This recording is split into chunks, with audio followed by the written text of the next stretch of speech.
سوال ہے، ہمارے سب کانٹیننٹ کے معاشرے میں مسلمانوں میں بھی یہ عقیدہ پایا جاتا ہے کہ شب جمعہ یعنی جمعرات اور جمعے کی درمیانی رات فوت شدہ رشتہ داروں کی روحیں اپنے اپنے گھروں میں لوٹ آتی ہیں، چنانچہ ان روحوں کو خوش کرنے کے لیے مولویوں کو کھانا بھجوایا جاتا ہے، ہاں یہ بات ہے، تاکہ اس کا ثواب روحوں تک پہنچ جائے اور وہ روحیں خوشی خوشی واپس چلی جائیں۔ پلیز اس حوالے سے کوئی شرعی دلیل ہو تو بیان فرما دیں۔ شرعی دلیل شریعت کا ایسے کیا لینا دینا میرے بھائی، یہ تو بابوں کی کہانی ہے۔ ہم اس پہ ہی کہیں گے، پہلے تو وہی عرض کریں گے کہ مرنے سے پہلے اے مسلمان کر لے اس پہ غور، کتابوں کا خدا اور ہے، بابوں کا خدا اور یہ تو ایک لائٹر موڈ میں نے بات کی۔ سورہ بنی اسرائیل کی آیت نمبر 36 ہے، جو 10 کمانڈمنٹس آئی ہیں ان میں سے 9th کمانڈ ہے، وَلَا تَقْفُ مَا لَيْسَ لَكَ بِهِ عِلْمٌ إِنَّ السَّمْعَ وَالْبَصَرَ وَالْفُؤَادَ كُلُّ أُولَٰئِكَ كَانَ عَنْهُ مسؤولا۔ انسان کسی چیز کی پیروی اس وقت تک مت کر جب تک کہ تجھے اس کے بارے میں ڈیفینیٹ علم نہ حاصل ہو جائے۔ بے شک کان، آنکھیں اور عقل، دل یا دماغ، کوئی بھی چیز، اس کے بارے میں تجھ سے پوچھا جائے گا کہ ان 3 انسٹرومنٹس کو استعمال کر کے تم نے حق بات تک پہنچنے کی کوشش کیوں نہیں کی؟ تو مجھے بتائیے، کیا ریویلڈ نالج میں جو کتاب و سنت کا علم ہے یا ایکوائرڈ نالج میں کہیں یہ بات ملتی ہے، یہ والی کہانی کہ روحیں واپس آ جاتی ہیں؟ یہ تو ہندوؤں سے مستعار لیا گیا عقیدہ ہے۔ ان کے ہاں یہ آتما کا ایک کانسیپٹ ہے کہ جو بری آتما ہے وہ بھٹکتی رہتی ہے اور اچھی آتما جو ہے وہ پیس کے اندر چلی جاتی ہے۔ وہ تو جناب، وہ تو یہ کہتے ہیں زلزلہ بھی آتا ہے، گائے نے ایک سینگ کے اوپر اٹھایا ہوا ہے کیا نام ہے زمین کو، اور جب تھک جاتی دوسرے پہ، تو یہ ساری توہمات ہیں۔ کالی بلی راستہ کاٹ دے، نحوست ہے، توہمات ہیں۔ جوتی پہ جوتی چڑھ جائے، سفر لکھا ہوا ہے، توہمات میں سے ہے۔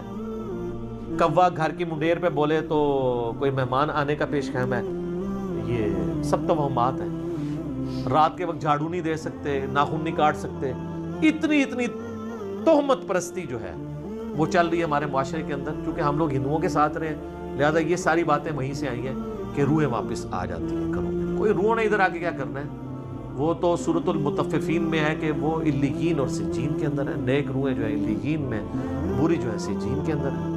ان کا اب اس دنیا کے ساتھ کیا لینا دینا ہے؟ ہر بندے کی ایک یونیک روح ہے، انڈیپینڈنٹ روح ہے، اس کا دوسرے کی روح کے ساتھ کوئی تعلق نہیں ہے۔ تو دوسرے کے جسم میں جانے کی بات ہی نہیں ہے، بھٹکنے کی بات ہی نہیں ہے۔ بیسیکلی شیاطین ہیں جو اب چونکہ شیطان جو جنات کے اندر شیطان موجود ہیں، ان کو تو ہم لوگ دیکھ نہیں سکتے، تو وہ مختلف قسم کی شکلیں دھار کے پبلکلی آ جاتے ہیں سامنے، تو لوگ سمجھتے ہیں یہ اسی بندے کی کوئی روح آ گئی ہے واپس۔ اس طریقے سے نہیں ہوتا، یہ بالکل جھوٹی باتیں، اسلام کا اس سے کوئی تعلق نہیں ہے۔ باقی جمعراتیں جو بیچتے ہیں وہ روٹی روزی ان کی چلنے دیں آپ، وہ جمعراتوں کی وجہ سے ہی تو یہ عقیدہ انہوں نے گھڑا ہوا ہے۔ ویسے ان کو بھی آپ جا کے ایک سائڈ پہ کر کے پوچھیں نا کہیں لکھا ہے تو کہیں گے ہے کوئی نہیں ہے، لیکن اصالِ ثواب کے لیے ہمیں جمعرات دے دیا کریں۔ تو ٹھیک ہے، میت کی طرف سے صدقہ ہو سکتا ہے، میرا تو اس کے اوپر لیکچر ریکارڈڈ ہے، مسئلہ 74، میت کی طرف سے صدقہ اور خیرات کا ثواب اسے ملتا ہے۔ صحیح مسلم میں حدیث ہے کہ میت کو 3 اعمال کا ثواب پہنچتا ہے۔ نمبر 1، علم کی بات جو اس نے اپنی زندگی میں کی، اس کے مرنے کے بعد بھی اسے ثواب ملے گا، جیسے امام بخاری امام مسلم کو مل رہا ہے۔ دوسرا صدقہ جاریہ، جو اپنی زندگی میں کوئی نیکی کا کام کیا اس کے بعد بھی جاری رہا، اسے ثواب ملے گا۔ تیسرا، نیک اولاد جو اس کے لیے دعا کرتی ہے۔ اور اسی کو سپورٹیو سنن نسائی میں حدیث ہے، بخاری مسلم میں بھی اس کا کچھ حصہ موجود ہے، جو سعد ابن عبادہ سفر میں تھے تو ان کی ماں پیچھے سے فوت ہو گئی، ان کا یا رسول اللہ میرا ارادہ ہے کہ میں اس کی طرف سے صدقہ کروں تو اسے ثواب ملے گا۔ آپ نے فرمایا ہاں، تو انہوں نے کنواں کھدوا دیا اور اس کا نام ہی پڑ گیا، یہ ام سعد کا کنواں ہے۔ تو وہ صدقہ اور خیرات کریں، مولویوں کی روٹی روزی لگا کے رکھیں، لیکن باقی ان سے زیادہ حقدار آپ کے غریب رشتہ دار ہیں، غریب ہمسائے ہیں۔ مولوی تو یقین کریں آلموسٹ روزانہ ہی چھوٹا گوشت کھا رہے ہوتے ہیں، وہاں لوگ بکرے دے کے جاتے ہیں۔ غریب رشتہ داروں کو کوئی جو ہے ایک چھٹانگ چھوٹا گوشت لے کے دینے کے لیے تیار نہیں ہے، اور یہ لوگ عیاشی کی زندگی گزار رہے ہوتے ہیں۔ آپ ان سے پوچھیں، وہ کہتے ہیں دیکھیں یہ تو برکت ہے، ہم نے علم دین حاصل کیا تھا تو ہم کھا رہے ہیں۔ یہ لادہ بات ہے کہ قرآن میں آتا ہے کہ اللہ کے نیک بندوں کی نشانی ہے جو اپنے مال میں سے دیے ہوا اللہ کی راہ میں خرچ کرتے ہیں، لوگوں کا دیا ہوا اپنے اوپر خرچ نہیں کرتے۔ بالکل 180 ڈگری ہے، لیکن قرآن پڑھا ہو تو پھر پتہ ہونا ان کو۔ بہرحال اس کا جواز موجود ہے، یعنی غریبوں کو چاہے وہ علماء کرام ہوں یا ائمہ مساجد ہوں، آپ کھلا سکتے ہیں، لیکن یہ جو عقیدہ وابستہ کیا ہوا نا، بالکل جھوٹا عقیدہ ہے۔ قرآن تو بالکل اپنے مقدمے میں واضح ہے۔ سورہ یاسین کے اندر اللہ تعالیٰ نے واضح طور پہ فرمایا، آپ سورہ یاسین 22ویں پارے سے شروع ہو کے 23ویں میں ختم ہوتی ہے، تو آپ پہلے ہی صفحہ جو ہے نا 23ویں صفحے کا اس میں اللہ تبارک و تعالیٰ نے فرمایا، آیت نمبر ہے 31، الم یروا کم اہلکنا قبلہم من القرون انہم الیہم لا یرجعون، کیا انہوں نے نہیں دیکھا کہ ہم نے ان سے پہلے کتنی امتیں ہلاک کر دی ہیں، وہ اب کبھی بھی واپس دنیا میں لوٹ کے نہیں آنے والی۔ وَإِن كُلٌّ لَمَّا جَمِيعٌ لَدَيْنَا مُحْضَرُونَ، اور ان سب کے سب لوگوں کو اللہ تعالیٰ کے حضور جمع کر کے حاضر کیا جائے گا، یعنی قیامت سے پہلے وہ دنیا میں نہیں آ سکتے۔ اور جناب جو سورۃ الواقعہ کی رکت انگیز آیات ہے نا، سورۃ الواقعہ پارہ نمبر 27 میں بالکل اینڈ پہ جا کے سیکنڈ لاسٹ سورت آتی ہے، اس میں اللہ تبارک و تعالیٰ نے اس ٹروتھ کو ریویل کیا ہے۔ اللہ فرماتا ہے فلولا اذا بلغت الحلقوم، تو کیوں نہیں ہوتا کہ جب روح جو ہے وہ گلے میں جا کے اٹک جاتی ہے، یعنی کسی کی موت کا وقت آ جاتا ہے، نزع کا وقت، وَأَنْتُمْ حِينَئِذٍ تَنْظُرُونَ، اور تم اس وقت وہاں پہ موجود یہ سب کچھ دیکھ رہے ہوتے ہو کہ ایک بندے کی روح نکل رہی ہے، تو روح واپس کیوں نہیں لا سکتے؟ وہ آگے ذکر آئے گا اس کا، وَنَحْنُ أَقْرَبُ إِلَيْهِ مِنْكُمْ وَلَكِنْ لَا تُبْصِرُونَ، اور ہم مرنے والے کے تم سے بھی زیادہ قریب ہوتے ہیں لیکن تمہیں نظر نہیں آ رہے ہوتے۔ ظاہر اللہ اپنی شان کے لائق، نحن اقرب الیہ من حبل الورید، وہ ہماری رگے جان سے بھی زیادہ قریب ہے۔ فلولا ان کنتم غیر مدینین، تو تم کیوں نہیں جو ہے وہ بدلے دکھ کے دین کے معاملے میں کوئی اسکیپ روٹ کیوں نہیں اختیار کر لیتے؟ کہاں بھاگ کے جا سکتے ہو تم؟ ترجعونہا ان کنتم صادقین، تو لوٹا لو نا اس کی روح اگر تم سچے ہو، تو مرے ہوئے کو واپس لے آؤ۔ تو یہ اللہ تعالیٰ نے بیسیکلی اس کا کانٹیکس یہ چل رہا ہے کہ اللہ تعالیٰ یہ بتا رہا ہے کہ اس کائنات کا کریٹر میں ہوں، زندگی موت کا مالک میں ہوں، اگر تم سمجھتے ہو یہ تمہارے اختیار میں ہے، تو جو مر رہا ہوتا ہے اس وقت تم بھی کس پرسی کے ساتھ پاس ہی کھڑے ہوتے ہو، تو اس کی روح کیوں نہیں لوٹا لیتے؟ یہ بھی اس کے ثبوت میں ہے کہ جو بندہ مر گیا وہ اب دنیا میں واپس نہیں آئے گا، یہ بالکل اجماعی عقیدہ ہے۔ اس کے خلاف کوئی عقیدہ رکھتا ہے تو وہ کفری ہے۔ البتہ صحیح بخاری اور صحیح مسلم میں اشارتاً موجود ہے روح کا لوٹنا اس حوالے سے کہ وہ قبر کے اندر، جیسا کہ برزخی معاملہ ہے، ہمیں نہیں پتا، کہ جب مردے کو دفنا کے جاتے ہیں تو وہ جانے والوں کے قدموں کی آہٹ بھی سنتا ہے، تاکہ اس کی حسرت میں اضافہ ہو اگر بدکار ہے، اور نیکوکار ہے تو وہ خوش ہو جائے کہ میں اپنے مال اپنے ساتھ لے کے آیا تھا۔ وہ تو بخاری میں آتا ہے میت اپنی چارپائی پہ کلام کرتی ہے دفنانے سے پہلے، جن و انس کے سوا ساری مخلوقات سنتی ہیں، کیونکہ وہ مکلف ہے نا، شریعت کے مکلف ہے نا، اور اگر یہ سن لیں تو بے ہوش ہو جائیں۔ وہ کہتی ہے مجھے کدھر لے کے جا رہے ہو، اور نیک میت کہتی ہے مجھے جلدی جلدی اس طرف لے جاؤ۔ یہ جناب بڑا خطرناک معاملہ ہے۔ اللہم انی اعوذ بک من عذاب جہنم ومن عذاب القبر ومن فتنة المحیا والممات ومن شر فتنة المسیح الدجال۔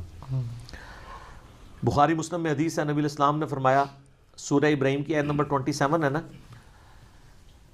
یثبت اللہ الذین آمنوا بالقول الثابت فی الحیات الدنیا وفی الآخرہ، کہ اللہ تعالیٰ اہل ایمان کو دنیا کی زندگی میں بھی اس قول پر ثابت قدم رکھتا ہے اور آخرت کی زندگی میں بھی۔ تو نبی علیہ السلام سے پوچھا کہ یہ کون سا قول ہے، تو آپ نے فرمایا لا الہ الا اللہ محمد رسول اللہ، اور آپ فرمایا یہ دنیا اور آخرت میں اس سے مراد یہ ہے کہ جب انسان کو قبر میں رکھا جاتا ہے تو اس سے قبر میں سوال کیے جاتے ہیں، من ربک کا، تو وہ کہتا ہے کہ میرا رب اللہ ہے، میرا نبی محمد ہے صلی اللہ علیہ وآلہ وسلم۔ اور پھر نبی علیہ السلام نے یہ آیت پڑھ کے کہا کہ یہ قرآن میں بھی اس بات کا ثبوت ہے کہ اللہ تعالیٰ اسے ثابت قدم رکھتا ہے قبر کے سوالات کے اندر۔ تو قبر کے اندر جو اس سے سوال کیے جاتے ہیں، وہ جو روح کا لوٹنا ہے وہ برزخی ہے، وہ دنیا میں نہیں آ رہی ہوتی، نہ اس کو کوئی کیمرہ لگا کے آبزرو کر سکتا ہے، یہ بھی ذرا ذہن میں رکھیے گا، کوئی آبزرو بھی نہیں کر سکتا، فرشتوں کو آبزرو نہیں کر سکتا۔ کیمرے یا یہ فزیکل ورلڈ کی چیزیں فزیکل انسٹرومنٹ سے آبزرو ہو سکتی ہیں، جو عالم برزخ کی چیزیں ہیں وہ آبزرو نہیں ہو سکتی ہیں۔ پھر بخاری مسلم میں حدیث ہے، نبی علیہ السلام نے فرمایا کہ قبر میں میرے بارے میں بھی پوچھا جاتا ہے، ما کنت تقول فی ھذا الرجل، اس مرد کے بارے میں تو کیا کہا کرتا تھا؟ وہ کہتا نہیں حضور دکھائے جاتے ہیں نا قبر میں، نہ، ابو داؤد میں الفاظ ہے الذی بعث فیکم، ہم اس مرد کی بات کر رہے ہیں جو تم میں مبعوث ہوا تھا۔ تو وہ کہتا ہے ہوا محمد رسول اللہ، وہ تو محمد تھے اللہ کے رسول۔ وہ تھرڈ پرسن کے سیغے میں خطاب کر رہا ہوتا ہے، ورنہ تو وہ کہتا سیکنڈ پرسن میں کہتا ہذا محمد رسول اللہ، یہ اللہ کے رسول محمد ہے، کہتا وہ تو محمد رسول اللہ ہے۔ اس میں میرا کلپ بھی ہے نا، قبر میں 3 نہیں 4 سوال ہوں گے۔ ترمذی میں تو حدیث ہے مر ربو کا، ما دینو کا، من نبیو کا، تیرا رب کون، تیرا دین کیا، تیرا نبی کون، تو کدا مقلد، تو کہنے فڑکے دا، تیری کیڑی مسیتی، تیرا کیڑا بابا، اے کوئی نہیں بھائی، اے زمین دے اتے ہوتے ہیں، زمین دے اندر اللہ کا سکہ چلتا ہے۔ ادھر بھی ان کا چل رہا ہے کہ اللہ نے کھلی چھٹی دی بھی ہے، مرنے کے بعد محمد رسول اللہ کا سکہ چلتا ہے، اللہ کا سکہ چلتا ہے۔ ابو داؤد میں آتا ہے کہ جو مؤمن ہے نا وہ یہ کہتا ہے کہ ربی اللہ، اور کہتا ہے دین الاسلام، اور کہتا ہوا محمد رسول اللہ۔ تو چوتھا سوال پھر ہوتا ہے، یہ 3 سوال ہیں جن میں قبر کے 4 سوال میرا ایک کلپ بھی ہے۔ وہ فرشتے کہتے ہیں تجھے کیسے پتا چلا؟ وہ کہتا ہے میں نے اللہ کی کتاب پڑھی تو میں نبی علیہ السلام پہ ایمان لایا، ان کے سچ ہونے کی تصدیق کی، تو پھر اس کے لیے جنت کی کھڑکی کھول دی جاتی ہے۔ یہ چوتھا سوال ہے کہ اسے پتہ، تو جنہیں کتاب پڑھی نہیں اور وہ حافظ قرآن علی نہیں پڑھتا، ترجمے نال پڑھ رہا ہے، تائیں انہوں پتہ لگتا ہے نا کہ وچ کے لکھے ہے، ورنہ تو نہیں پتہ چلے گا۔ اور بخاری میں ہے کہ منافق سے جب سوال ہوتے ہیں تو ہر سوال کے جواب میں کہتا ہے لا ادری لا ادری، ہائے آتا لا ادری لا ادری، ہائے افسوس مجھے کچھ پتہ نہیں ہے، بولے اعوذ باللہ تعالی۔ تو فرشتے اسے تو چوتھا سوال پھر کرتے ہیں، جب وہ کہتا ہے نا مجھے کچھ پتہ نہیں، تو وہ پھر کہتا ہے کہ میں تو وہی کہتا تھا جو لوگ کہتے تھے، سنا کے سنی، یعنی ہم تو شروع سے ہی یہ ہیں، ہم تو شروع سے ہی آج مانتے ہیں، میں تو یہی کہتا تھا۔ تو فرشتے کہتے ہیں لا دریتا ولا تلیتا، کیا تو نے خود ادراک کرنے کی کوشش نہیں کی، خود پڑھنے کی کوشش نہیں کی، یا کوئی ایسا شخص جو تجھے بتا دیتا اگر تو پڑھنا نہیں جانتا تھا؟ تو فرشتے پھر اسے گرز مارتے ہیں، اور زمین و آسمان کی ہر مخلوق اس کی آواز سنتی ہے سوائے جن و انس کے، اگر یہ سن لیں تو بے ہوش ہو جائیں۔ اور حقیقت بات ہے کہ آپ اتنے بڑے بڑے جو بزرگ دفنا کے آتے ہیں نا، ان کے گرز کی آواز اگر آپ کو آئے نا تو رحمت اللہ لے کہنا چھوڑ دو تسی، یہ شکر اللہ نے پردہ رکھا ہے، باہر آواز نہیں آتی ہے۔ تو یہاں پہ روحوں والا معاملہ ہے، لیکن وہ بھی اب روحوں کے ساتھ ساتھ آپ نے کتنے بزرگوں کو بیچ میں جو ہے وہ نکلوا دیا، لیکن یہ حقیقت ہے، یہ کتابوں کا دین ہے جی، یہ بابوں کا دین نہیں ہے۔ تو ہمارا تو مقصد یہ ہے کہ لوگوں کو کتابوں کے دین کے ساتھ جوڑیں بابوں کی بجائے، اور بابے وہ جو کتابوں کے ماننے والے ہیں، جو کتابوں کو نہیں مانتے وہ تو گستاخ بابے ہیں، ان کی بات ماننے کے لیے تیار نہیں۔ یہ روحوں والا عقیدہ بھی بابوں کا گھڑا ہوا ہے۔ یہ اذانیں شروع ہونے لگی ہیں، انشاءاللہ بقیہ کے سوالات اذانوں کے وقفے کے بعد۔